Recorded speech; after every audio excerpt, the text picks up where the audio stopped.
Wahyu pasal 5. Kitab yang dimaterai dan anak domba. Maka aku melihat di tangan kanan Dia yang duduk di atas tahta itu sebuah gulungan kitab yang ditulisi sebelah dalam dan sebelah luarnya dan dimaterai dengan 7 materai. Dan aku melihat seorang malaikat yang gagah yang berseru dengan suara nyaring, katanya, "Siapakah yang layak membuka gulungan kitab itu dan membuka materai-materainya?" Tetapi tidak ada seorang pun yang di sorga atau yang di bumi atau yang di bawah bumi yang dapat membuka gulungan kitab itu atau yang dapat melihat sebelah dalamnya.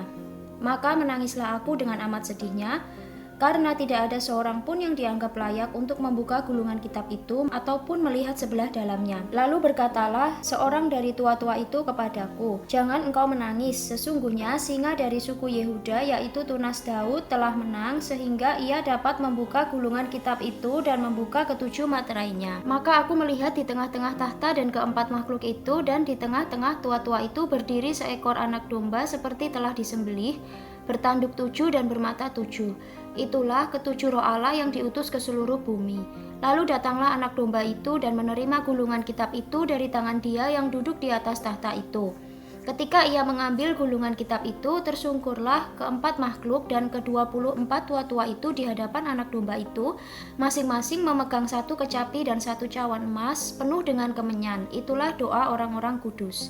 Dan mereka menyanyikan suatu nyanyian baru, katanya, "Engkau layak menerima gulungan kitab itu dan membuka materai-materainya, karena engkau telah disembelih dan dengan darahmu engkau telah membeli mereka bagi Allah dari tiap-tiap suku dan bahasa dan kaum dan bangsa. Dan engkau telah membuat mereka menjadi suatu kerajaan dan menjadi imam-imam bagi Allah kita, dan mereka akan memerintah sebagai raja di bumi." Maka aku melihat dan mendengar suara banyak malaikat sekeliling tahta, makhluk-makhluk dan tua-tua itu, jumlah mereka berlaksa-laksa dan beribu-ribu laksa, katanya dengan suara nyaring, "Anak domba yang disembelih itu layak untuk menerima kuasa dan kekayaan dan hikmat dan kekuatan dan hormat dan kemuliaan dan puji-pujian."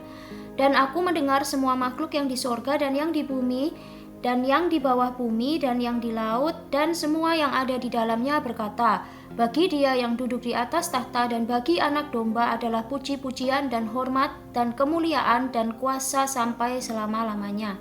Dan keempat makhluk itu berkata, "Amin." Dan tua-tua itu jatuh tersungkur dan menyembah.